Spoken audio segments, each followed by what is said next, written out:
नेकपा माले मकवानपुरले आगामी संविधान सभाका लागि मकवानपुरको चारै निर्वाचन क्षेत्रमा चुनावी प्रचार प्रसारलाई तीव्रता पारेको छ। मकवानपुरको क्षेत्र नम्बर 3 मा चाहिँ यो चुनावी प्रचार प्रसारलाई चाहिँ कसरी अगाडि बढाइरहनु भएको छ, के छ?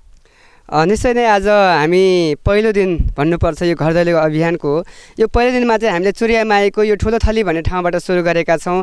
यहाँ हामीले धेरै जनताहरूले हामीलाई साथ दिइरहेको हामीले पाएका छौँ। यहाँ हामीले योभन्दा अगाडि पनि धेरै विकासका कार्यहरू गरेका छौँ र भोलि पनि हामी गर्नेछौँ भन्ने हामीले यहाँको जनताहरूलाई विश्वास दिलाएका छौँ। यति हामी विकासको मात्र नभइकन संविधान बनाउने हाम्रो यो लक्ष्यको साथ हामी यो चुनावी अभियानमा उभिएको कारणले गर्दाखेरि हामी संविधान पनि निश्चय बनाउँछौँ र अर्कोपट्टि विकास पनि हामी साथसाथै लान्छौँ। हामी यहाँ अहिले विकासको पनि खाँचो परिरहेको हुनाले गर्दाखेरि यहाँका जनताहरूले हामीलाई साथ दिन्छन् भन्ने हामीले लिएका छौँ र हाम्रो यो घर दैलो चाहिँ एकदमै अग्रणी रूपमा चाहिँ अगाडि बढिरहेको छ भन्ने हामीलाई लागेको छ। जनतामा तपाईहरू पुग्दा जनताले चाहिँ नेकपा मालेलाई चाहिँ के जवाफ दिइरहेछन्, के भनिरहेको छन्, के माग गरिरहेको छन्, के छ? निश्चय पनि अब हाम्रो जनताहरूले चाहिँ हामीलाई संविधान बनाउनु भन्दा पनि यहाँ हामीलाई चाहिएको छ विकास, र विकास कसले गर्छ, जसले विकास गर्छ उसलाई हामीले भोट दिन्छौँ। तपाईँहरूले पनि हाम्रो यो ठाउँमा चाहिँ स्ल्याब ढलान लगायत अन्य कामहरू विकासहरू गर्नुभएको छ। त्यो कुराले गर्दा तपाईँहरूलाई हँसिया तारामा हामी भोट हाल्छौँ, त्यसमा कुनै दुविधा छैन भन्नुहुन्छ।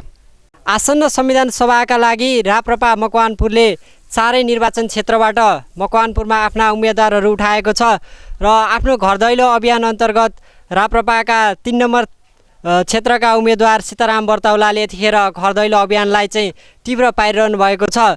के छ सीताराम बर्तौलाज्यू, हाम्रो क्षेत्र नम्बर 3 मा चाहिँ अभियान कसरी सञ्चालन? अत्यन्त सरल तरिकाबाट एउटा सम्मानित तरिकाबाट हामी लागेका छौँ। हामीले चाहिँ निर्वाचन आयोगको आचार संहितालाई पनि एउटा चाहिँ अक्षरश पालना गरेका छौँ। अरूले धेरै उल्लङ्घन गरेका छन्। अहिले निर्वाचन आयोग यो 4 दलीय सिन्डिकेटको लाचार छाया बनेको छ। यो चाहिँ अनेक म आज हिजो अस्ति घुमी सार्वजनिक ठाउँमा पर्चा पम्प्लिट निषेध गरेको ठाउँमा टाँसिया धेरै ठाउँमा देखियो। ठुल्ठुला शतरन्ज जस्ता चाहिँ ऊहरू बनाएर टाँसिया छन्, तर हामी त्यसमा छैनौँ। हामी विधिको शासनलाई सम्मान गर्ने राष्ट्रिय काङ्ग्रेस पार्टीको एउटा चाहिँ प्रतिनिधिको हैसियतले मलाई जुन पार्टीले यहाँ उठाएको छ, जनताले मलाई एकदम चाहिँ अत्यन्त माया गरेका छन्। र मैले अघि पनि भने 62,011 मतदाताहरू सबै ती मेरा सम्मानित यस क्षेत्रका मतदाता मालिकहरू हुन्। उहाँहरूबाट मैले माया प्रशस्तै पाएको छु भन्ने मैले चाहिँ यो प्रचार अभियानमा घर दैलो अभियानमा पनि मैले चाहिँ अत्यन्त ढङ्गबाट एकदम चाहिँ मैले उहाँहरूको माया मैले पाएको छु। कसैले चाहिँ तपाईँको कागती पानी खुवाउनु भएको छ, कसैले चाहिँ तपाईँको चाहिँ यो दोसल्ला लाएर मलाई चाहिँ घाँटीमा हालिदिनु भएको छ, ठुलो मलाई ऋण बोकाउनु भएको छ। यही आधारले मैले विश्वास गरेको छु 4 गते हुने चाहिँ संविधान सभाको चुनावमा उहाँहरूले चाहिँ अत्यधिक हलोमा मतदान गरेर चाहिँ आफ्नो जित सुनिश्चित गर्नुहुन्छ। मकवानपुरको चारै निर्वाचन क्षेत्रमा यतिखेर अखण्ड नेपाल पार्टीले पनि आफ्नो चुनावी अभियानलाई तीव्र पारेको छ। अखण्ड नेपाल पार्टीले आफ्नो घर दैलो अभियानलाई तीव्र पार्ने क्रममा चाहिँ यतिखेर चाहिँ हाम्रा क्षेत्र नम्बर 3 का उम्मेदवार बासु कार्की हाम्रो माझमा आइपुग्नु भएको छ। घर दैलो अभियानको क्रममा के छ, जनतामाझ पुग्नु भएको छ, अखण्ड नेपाललाई चाहिँ जनताले के भनिरहेको छन्? उहाँहरूले तपाईँहरूलाई वेलकम छ, तपाईँहरूलाई स्वागत छ। तपाईँले जुन चाहिँ अब हामी चाहिँ अहिले जो जुन चाहिँ सम्पूर्ण चाहिँ हामीहरूलाई चाहिँ जातिको आधारमा चाहिँ देश विभाजन गर्न लागेको छन्, त्यसले गर्दा तपाईँहरू आउनुभएको छ। हामीले चाहिँ पुराना पार्टीहरूलाई चाहिँ धेरैचोटि हेऱ्यौँ, उहाँहरू आउनुभएको छ। तर उहाँहरूलाई चाहिँ हामी दिन्छौँ त भन्नु पऱ्यो, तर हाम्रो आत्मसात गरेर उहाँहरूले हामीलाई चाहिँ धेरै चाहिँ स्वागतको साथ, हामीलाई सम्मानका साथ उहाँहरूले चाहिँ हामीलाई चाहिँ राम्रो दृष्टिले हेर्नुभएको छ। र चाहिँ अब चाहिन्छ पनि अब यो अखण्ड हुनुपर्छ।